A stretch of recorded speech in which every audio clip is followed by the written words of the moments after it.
Yo, so I'm recording this on my phone, which I don't usually do. I can't even remember the last time I did a phone video. So if the quality sucks, you can suck it. It's not my fault. I'm not used to this. But my business recently hit like an all-time high period, and I kind of wanted to make a video about it. And I think it's more so like a message for myself. But for the last couple months, my life has kind of honestly been flipping terrible. At the start of the year, me and my partner shut down our agency, which was one of my two companies.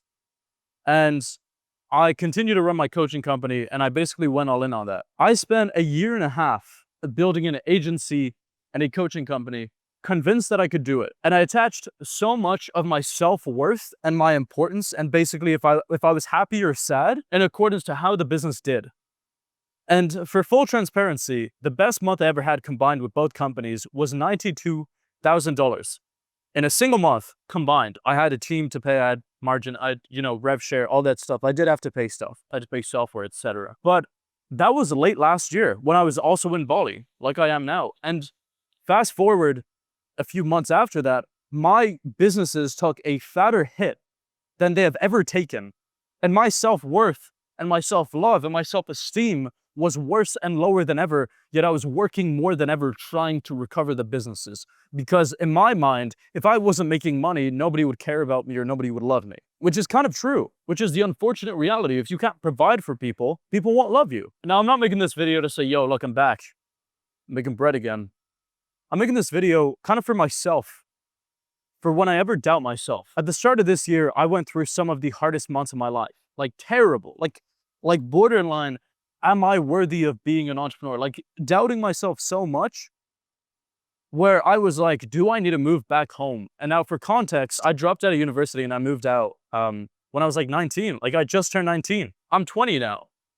And for the last year and a half or 2 years or whatever you want to say, my whole life has been this. And so when it went well, I felt amazing. And when it went bad, I felt terrible because it was like, there is no work-life balance with this stuff. There is, like, you're looking at me right now and you're watching this, you're like, oh, he's at the beach though. And I'm like, yeah, but I'm working. I just recorded a bunch of content that I needed to record. It's like my whole life is work and everything I do is this. And now I'm on track to make $40,000 this month with my business. And I still have a team to pay. It's not pure profit, but it's very, very healthy margin. And I'm taking home a very good amount. I'll let you imagine how much I'm taking home. More money than I'll probably ever need if I continue to make that amount. And this time around, I feel nothing. My business did around $16,700 in a 72-hour, 3-day window.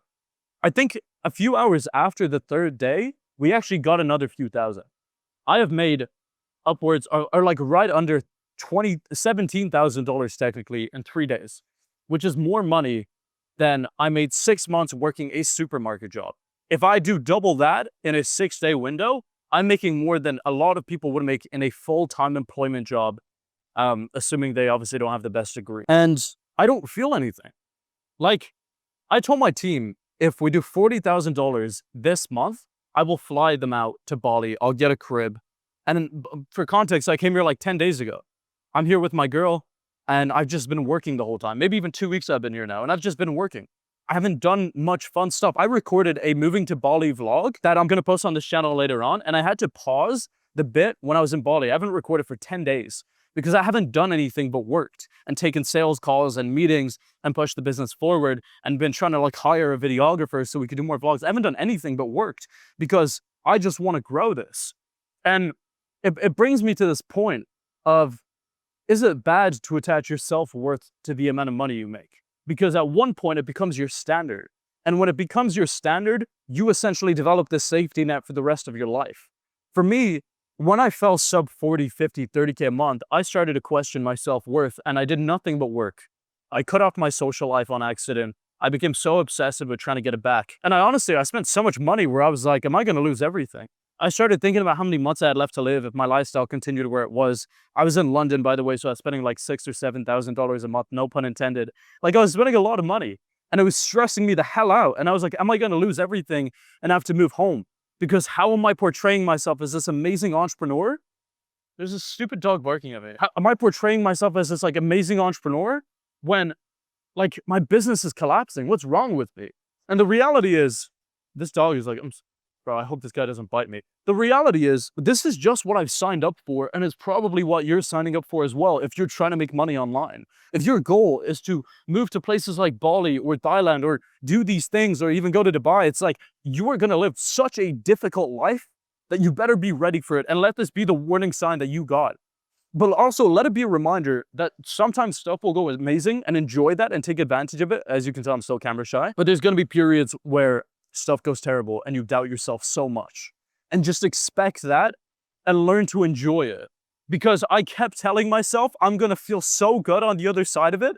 And I promise you, I feel better than I've ever flipping felt. And not because of the money, but because knowing that I'm able to turn it around, and knowing that I am that guy, knowing that when stuff goes terrible, I'll be okay. My phone died, so I had to delete YouTube. But the moral of the story, and I have to keep this short because this will die, is stuff will suck. But if you just keep showing up and you keep going through it, even if your life sucks right now, even if you are going through a good period, stay humble, keep your ego low, and keep going. Because it is just about showing up and not stopping showing up. It's the same thing they say to me at church every Sunday. Just keep showing up. If you're going through highs right now, if you go through lows, it's okay. Just keep showing up and don't stop, because whatever it is you want to achieve, you will achieve if you keep going. You live one life, is what I've come to learn. And some people are willing to just accept normality and work a job they hate. I am not, and neither should you. Just do whatever the hell it is you want to do, and do it well. You only live once. And I know it's such a constant regurgitated statement, but you do. So just make the most of it. Now, I'm going to go re-download YouTube, but I have to stop recording this because I want YouTube on my phone. How else am I going to eat? But yeah, stuff will suck. And we're on an uptrend right now, and I just need to continue with the momentum. I'm going to hit 100K per month in the next few months, and I'm going to change my life and my family's life and everyone around me I love's life and my team's life and everybody. And I'm going to take care of those people. And I couldn't have done that if I settled for normality and I stopped showing up. So don't do it for you. Do it for everybody but you. Be selfless for once. So yeah, hopefully you enjoy.